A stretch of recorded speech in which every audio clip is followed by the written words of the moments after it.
दिलवा की नेक्स्ट आने वाली एपिसोड में आप लोग ये देखेंगे कि सारा के सामने बहुत जल्दी ये हकीकत आ जाएगी कि वो किसी और के घर में नहीं बल्कि अपनी असल माँ और अपने असल नाना के घर में मौजूद है। दीवार पर लगी हुई कुछ पुरानी तस्वीर वो जैसे ही देखेगी तो उसकी नज़र अपने भाई कासिम पर पड़ेगी। वो इस बात पर हैरान होगी कि शाजिया ने आखिर उसके भाई कासिम को क्यों उठा रखा है। तभी नाना मियाँ भी वहाँ पर पहुँचेंगे और उसे पूछेंगे कि तुम यहाँ पर क्या कर रही हो। वो उस बच्चे की तस्वीर के बारे में जैसे ही नाना मियाँ से पूछेगी तो नाना मियाँ उसे बताएंगे कि ये तुम्हारा भाई कासिम है।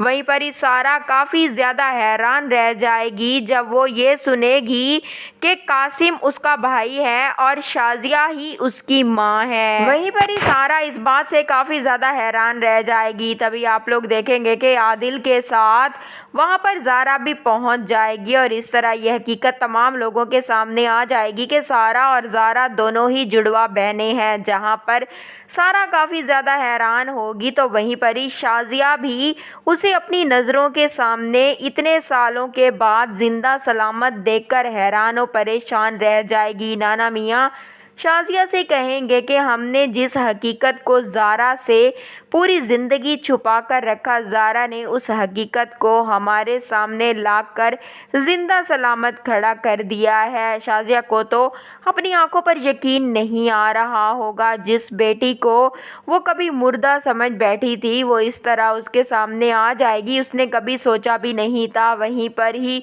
सारा अपनी माँ से काफ़ी ज़्यादा नाराज़ होगी और उससे कहेगी कि आप लोगों ने ज़ारा के तो इतने नाज नखरे उठाए और मैंने अपनी ज़िंदगी में बहुत सारी तकालीफ़ को बर्दाश्त किया और फ़रद फुप्पो के गंदे रवैये को भी बर्दाश्त किया। शाजिया अपनी इतने बरसों की बिछड़ी हुई बेटी को मनाने की भरपूर कोशिश करेगी।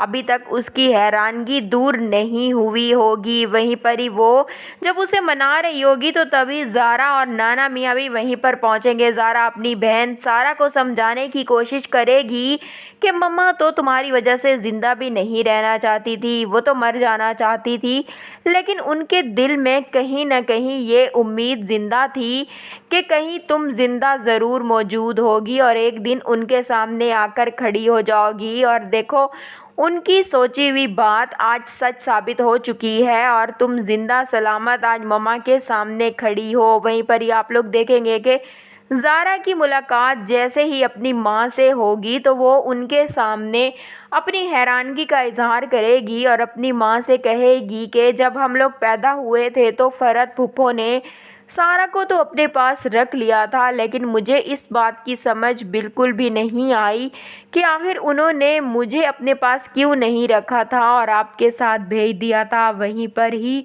शाजिया भी इस बात को लेकर काफ़ी ज़्यादा हैरान होगी और वो ज़ारा को जवाब देगी कि इसी बात का जवाब तो मुझे फरहत से चाहिए और इस बात का जवाब मैं उससे लेकर रहूँगी। आदिल जो कि ज़ारा को लेकर हैदराबाद आया हुआ था वो भी इस तमाम सिचुएशन को लेकर काफ़ी ज़्यादा हैरान रह जाएगा और वो वहाँ पर सारा से कहेगा कि तुम्हें इतनी बरसों की बिछड़ी हुई माँ वापस मिल चुकी है, अब तो तुम्हारा दिल वापस से कराची जाने को भी नहीं चाह रहा होगा। लेकिन वहीं पर सारा की हैरानगी अभी तक दूर नहीं हुई होगी। वो अपनी माँ को इतने बरसों के बाद अपनी नज़रों के सामने देखकर काफ़ी ज़्यादा हैरान रह जाएगी और इसी बात का इजहार वो आदिल